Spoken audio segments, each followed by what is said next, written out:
Morning, my name is Rainer and this is my channel Rainier Books. I live in Sweden. It's a beautiful weather here outside, a little bit outside of Stockholm in Farsta, the suburb where I'm living.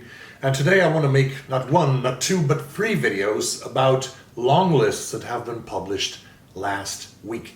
I am talking about the National Book Award in the United States of America. And if you know the National Book Foundation, they have not only these three awards that I'm going to cover on my channel, they also have a National Book Award for Poetry, a National Book Award for Young Adults / Children's Literature. So they have five prizes, five awards that they are handing out, I think in November.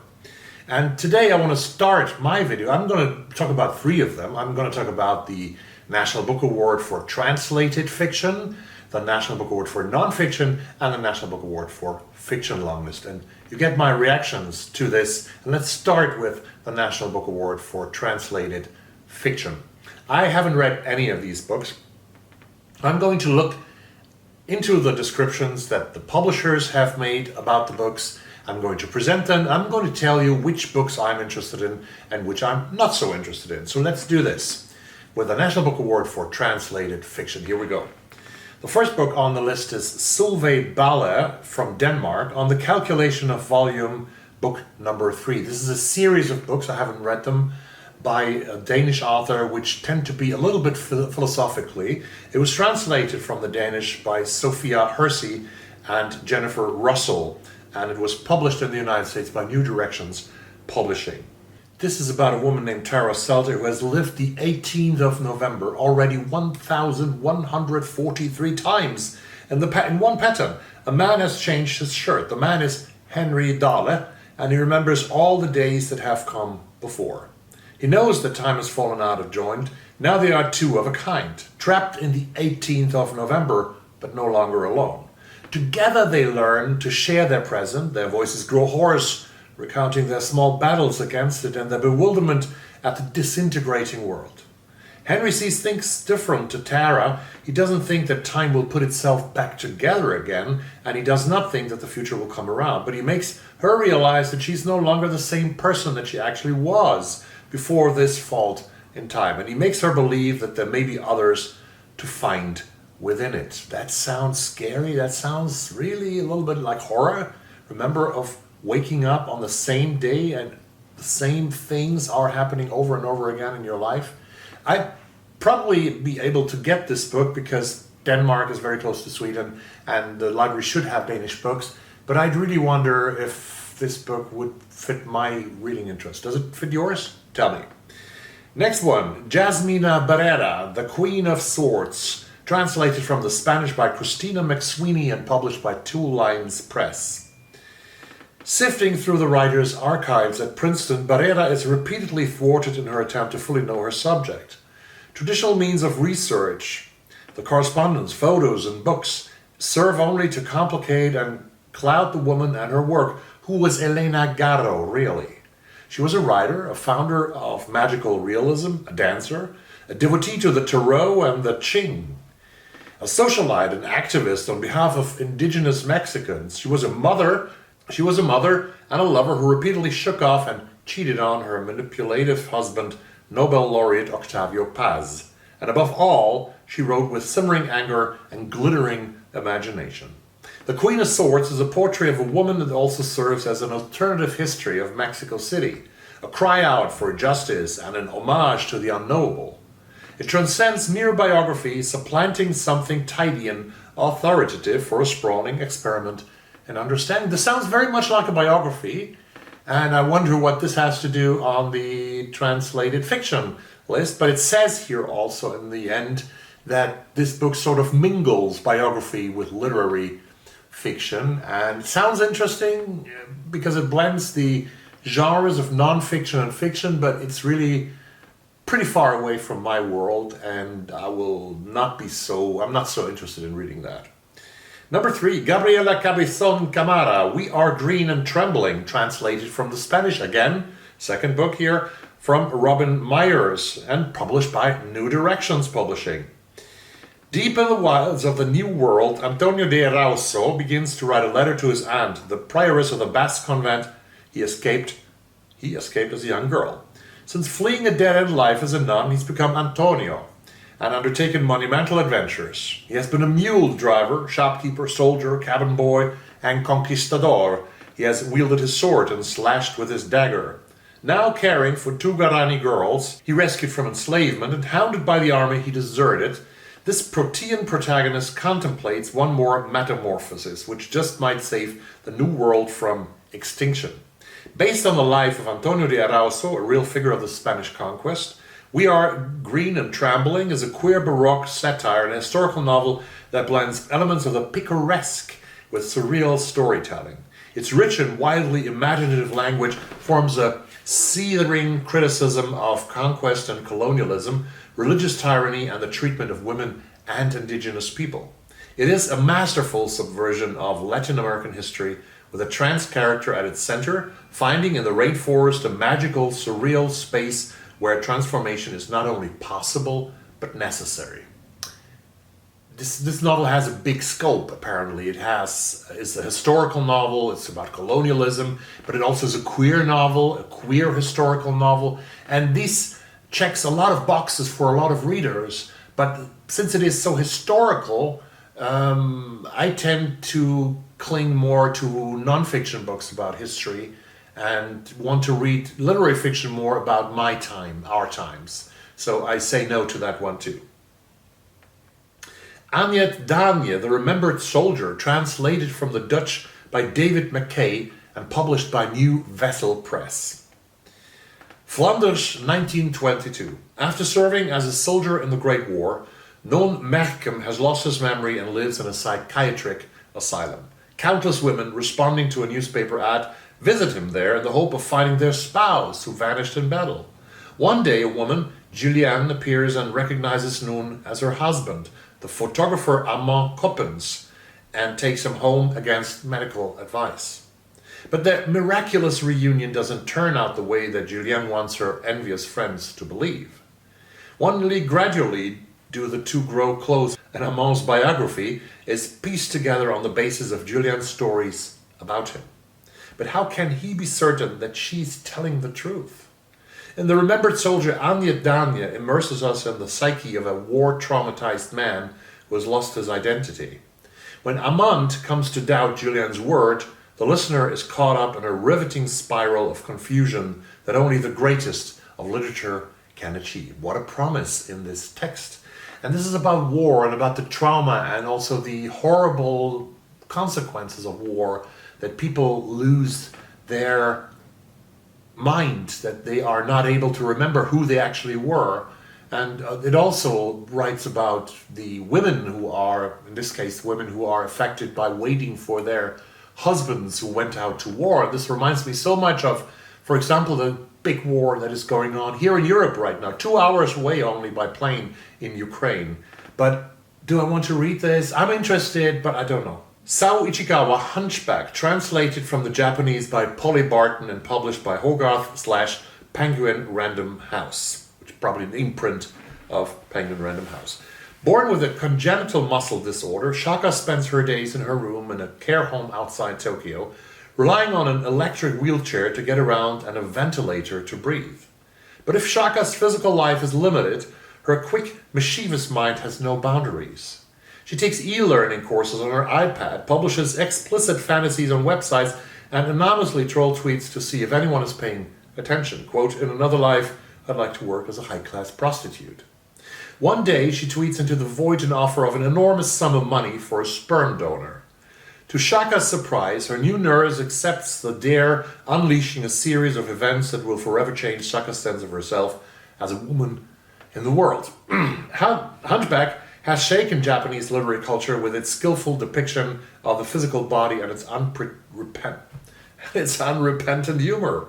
Winner of the prestigious Akutagawa Prize, it's a feminist story about the dignity of an individual who insists on her right to make choices for herself, no matter the consequences. Formally creative and refreshingly unsentimental, Hunchback depicts the joy, anger, and desires of a woman demanding autonomy in a world that doesn't always grant it to people like her.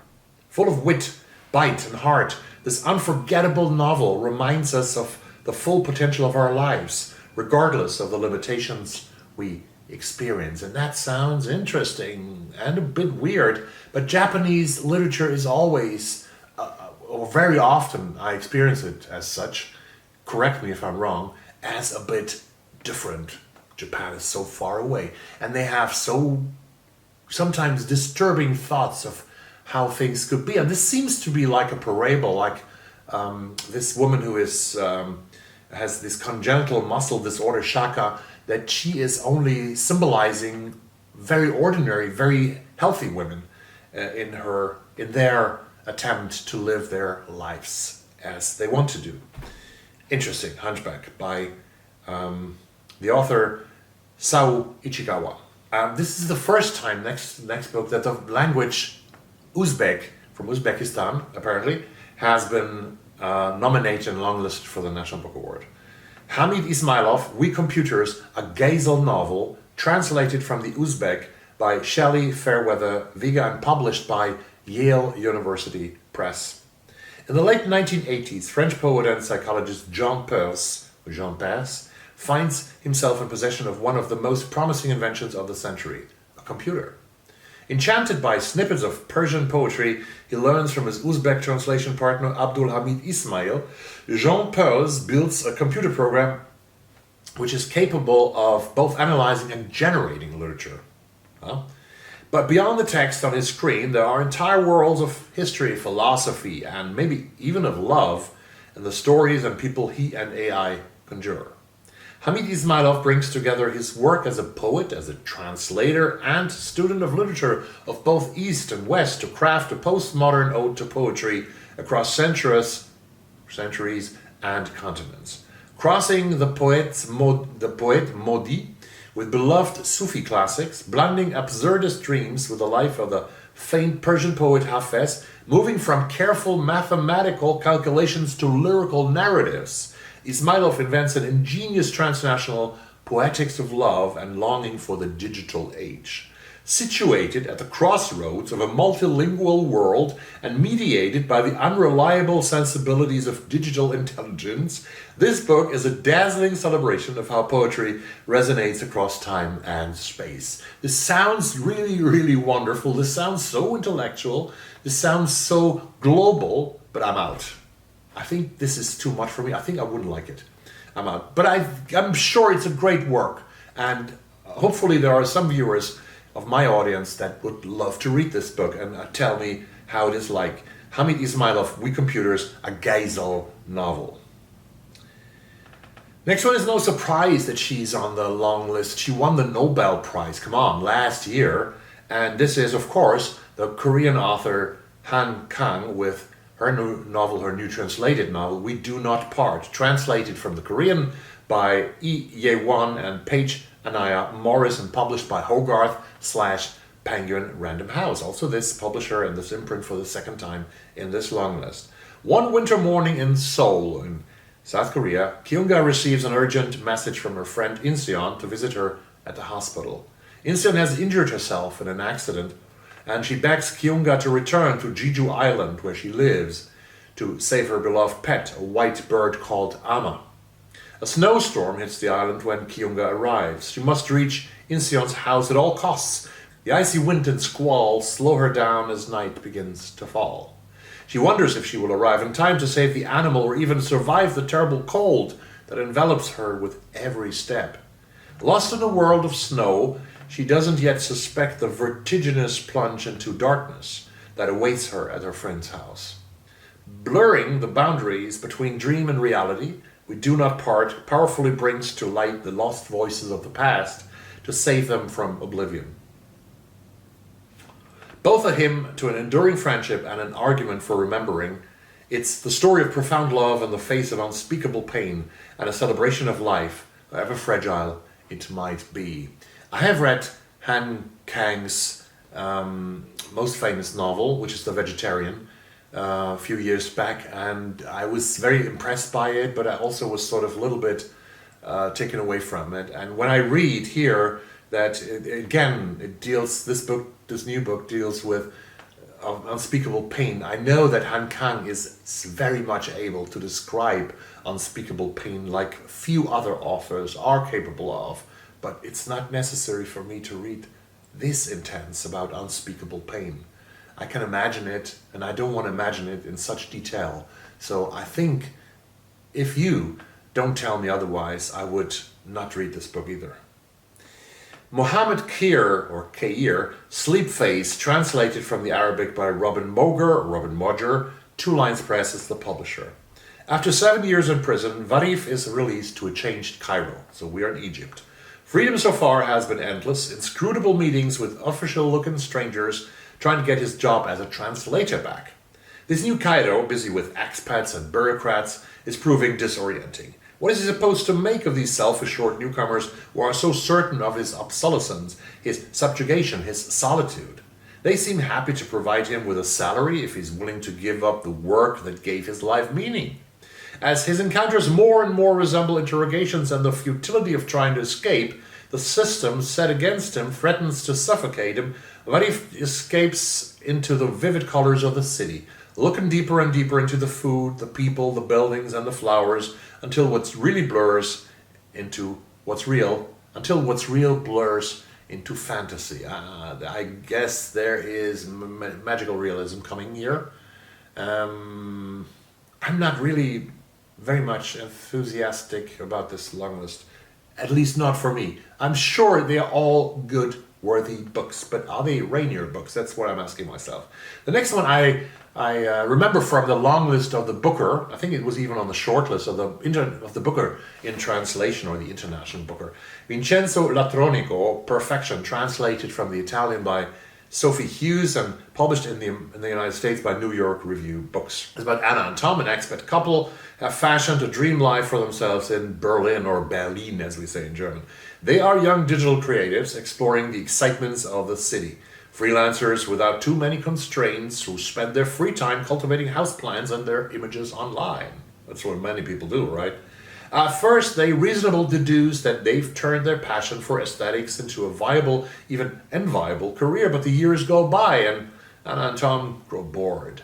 As their friends move back home or move on, so their own work and sex life and the life of Berlin itself begin to lose their luster. An attempt to put their politics into action fizzles in embarrassed self-doubt. Edging closer to 40, they try to living as digital nomads, only to discover that wherever they go, the brand of oat milk in their flat whites was the same. Perfection is a scathing novel about contemporary existence, a tale of two people gradually waking up to find themselves in various traps, wondering how it all came to be. Was it a lack of foresight, or were they just born too late? I am in for this one, I have to say. I just hope, because I have read some books that fall into this, can I say, genre, or this type of book, like expats living in Berlin, digital lives, and in their 40s, that have turned out to be quite boring. But I'm really interested in Perfection. I'd give it another chance. If I can get this book, I will read it. Neige Sino, Sad Tiger, translated from the French by Natasha Lera and published by Seven Stories Press. Sad Tiger is built on the facts of a series of devastating events. Neige Sino was 7 years old when her stepfather started sexually abusing her. At 19, she decided to break the silence that is so common in all cultures around sexual violence. This led to a public trial and prison for her stepfather, and Sino started a new life in Mexico. Through the construction of a fragmented narrative, Sino explores the different facets of memory, her own, her mother's, as well as her abusive stepfather's, and of abuse itself in all its monstrosity and banality. Her account is woven together with a close reading of literary works by Vladimir Nabokov, Virginia Woolf, Toni Morrison, Christine Angot, and Virginie Despentes, among others. Sad Tiger, the title inspired, of course, by William Blake's poem The Tiger, is a literary exploration into how to speak about the unspeakable. In this extraordinary book there is an abiding concern how to protect others from what the author herself endured. In the midst of so much darkness, an answer reads crystal clear by speaking up and asking questions.